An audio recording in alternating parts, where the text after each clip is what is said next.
Olá, pessoal. Sou o professor Vitor, professor de matemática da Escola Municipal Miguel Ramalho Novo, e vamos mais algumas dicas de resolução do material de complementação escolar dessa semana. A número 1, ele diz assim: na casa de Lúcio, os cômodos ficam dispostos conforme o esquema abaixo. As dimensões dos cômodos são dadas em metros. Então, nós temos aqui a figura que determina, ou que mostra a casa de Lúcio vista de cima, né? Um esqueminha. O polinômio que representa a área da casa de Lúcio é... Então, perceba que essa figura é um quadrado. Como é que nós sabemos que essa figura é um quadrado? Bem, esse lado mede 5 mais 3A. E esse daqui também mede 5 mais 3A. Bem, então estamos diante de um quadrado. O polinômio que representa a área, como ele pede na letra A, é o produto, ou seja, 5 mais 3A vezes 5 mais 3A, o produto dos lados, ou o lado elevado ao quadrado. E aí você vai perceber que nós vamos ficar diante de um quadrado da soma.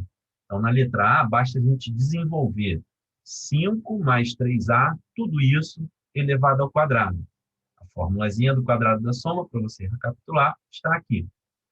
Depois, na letra B, ele pede, considerando A igual a 1,5, determine a área dessa casa.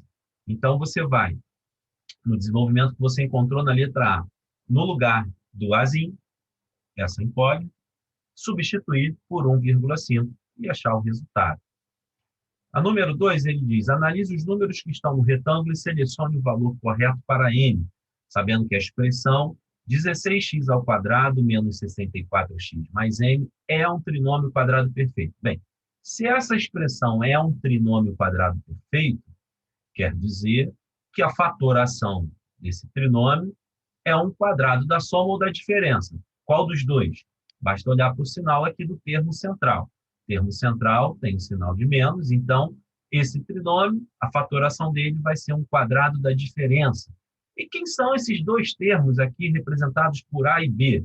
Bem, é a raiz quadrada desse primeiro termo e a raiz quadrada desse último termo, que é o n.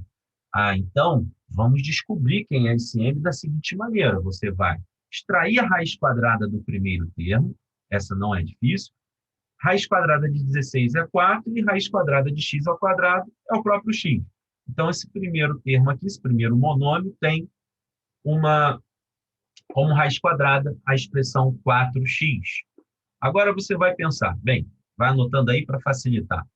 2, sempre o 2, olha, o 2 aparece aqui, vezes esse 4x que você encontrou, que vai dar 8x, vezes um outro número que agora você tem que descobrir, é igual a 64x. Então, pensa, 8x vezes que número vai ser igual a 64x?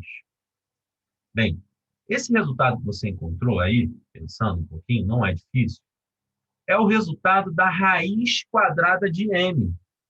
Então, a raiz quadrada de m é igual a esse número que você achou. Bem, então, o n é esse número elevado ao quadrado. Bem, então, o número que você encontrou, você vai elevar ao quadrado e você vai encontrar aqui dentro desse retângulo. Número 3. O professor Adriano escreveu alguns polinômios no quadro e pediu aos alunos que escolhessem um deles e fatorassem.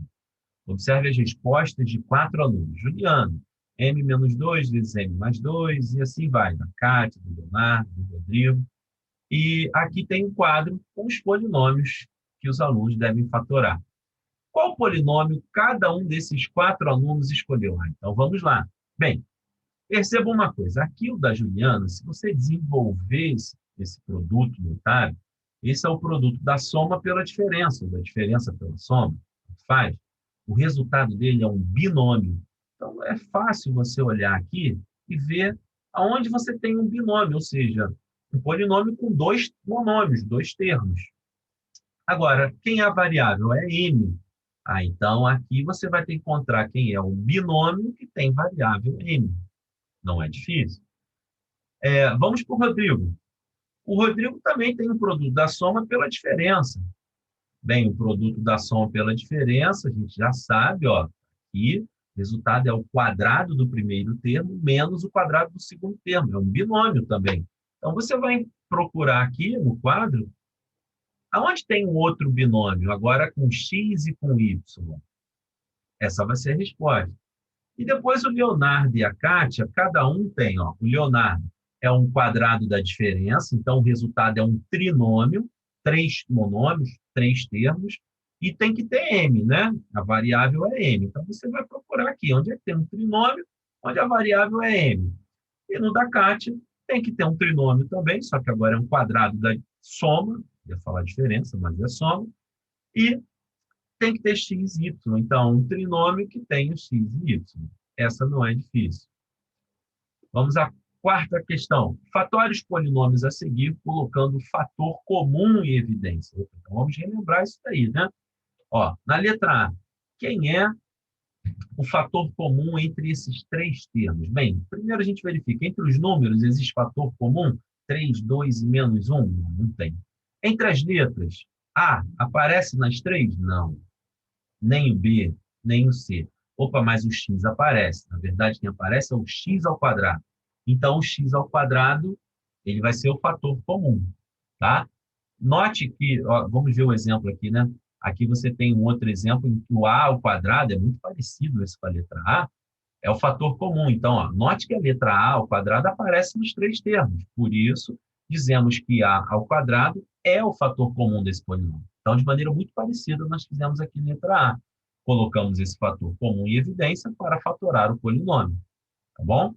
E uma dica também nessa questão é, para verificar se a fatoração está correta, usamos a propriedade da distributiva. Então, quer dizer, se nós realizarmos a distributiva, a multiplicaçãozinha, por cada um dos outros termos, nós teremos que encontrar o polinômio original. Tá bom? Ó, letra B. Entre os números não há fator comum, mas entre as letras nós temos duas letras. O A é um fator comum e o X também. Só que, repare, aqui o X está elevado ao quadrado e aqui o X está elevado a 1. Esse 1 não precisa aparecer. Então, a letra se repete, o X, mas com qual expoente? Com o menor expoente. Entre 2 e 1, o menor é 1. Então, o fator comum aqui vai ficar A vezes x, ou x elevado a 1. Tudo bem? Então, de maneira muito parecida, você vai tentar fazer as demais. Lembrando que no material que vocês têm, que vocês já receberam, aborda esses assuntos, é bom vocês revisitarem, estudar, dar uma olhadinha no material, para que essas coisas possam vir, voltar à sua cabeça e lembrar. Tá bom? Vamos lá. Número 5. Verifique qual ou quais números são soluções da equação dada. Então, aqui tem uma dica. Ó. Para verificar se o número é solução ou raiz da equação, substituímos a incógnita por ele. Se a sentença se tornar verdadeira, o número atribuído é a raiz da equação. Então, temos um exemplo aqui. Vamos verificar se o menos 3 é a raiz dessa equação. Então, aonde tiver o x, a gente substitui por menos 3. É como se a gente apagasse o x e colocasse o menos 3. Lembrando de colocá-lo entre parênteses, porque tem um menos na frente dele, né? Então, menos 3 elevado ao quadrado, mais 3 vezes menos 3, menos 10. Quanto é que dá essa conta? Bem, menos 3 ao quadrado é 9. 3 vezes menos 3 é menos 9. Então, 9 menos 9, opa, dá 0, menos 10, que vai dar o próprio menos 10. Opa, aqui ele está dizendo que é igual a 0. Achamos menos 10. O que significa? Significa que o menos 3 não é a solução da equação. Por quê? Porque o menos 10 é diferente de 0. Tá bom? Então, você vai fazer isso que eu expliquei aqui de maneira muito parecida para cada uma das outras equações e com os números que ele pede. Tá? Tenha em mãos aí uma folha, um caderno, um lápis, uma borracha, uma caneta, para que você faça essas continhas aqui. Para cada uma, você tem algumas contas a serem feitas. Bom? Número 6. Escreva as equações do segundo grau na forma reduzida. Classifique-as em completa ou incompleta e a seguir indique os valores dos coeficientes de cada uma. Então, ó, aqui tem um exemplo. A primeira já está feita. Para que essa equação ela fique mais arrumada, mais ajeitada, passamos todos os termos para o lado esquerdo da igualdade, né? Para o primeiro membro, portanto, deixamos do outro lado igual a 0. Quando a gente olha para essa forma reduzida, é isso que você vai fazer na de baixo, nas duas de baixo, de maneira muito parecida. Nós vamos ver que ela é completa. Por quê? Quando que uma equação do segundo grau ela é completa? Quando o A é diferente de zero, e o A tem que ser diferente de zero em todas elas, senão ela não é equação do segundo grau. E quando B e C, ou o B ou o C, um dos dois, são iguais a zero. Então, repetindo, quando uma equação de segundo grau é completa?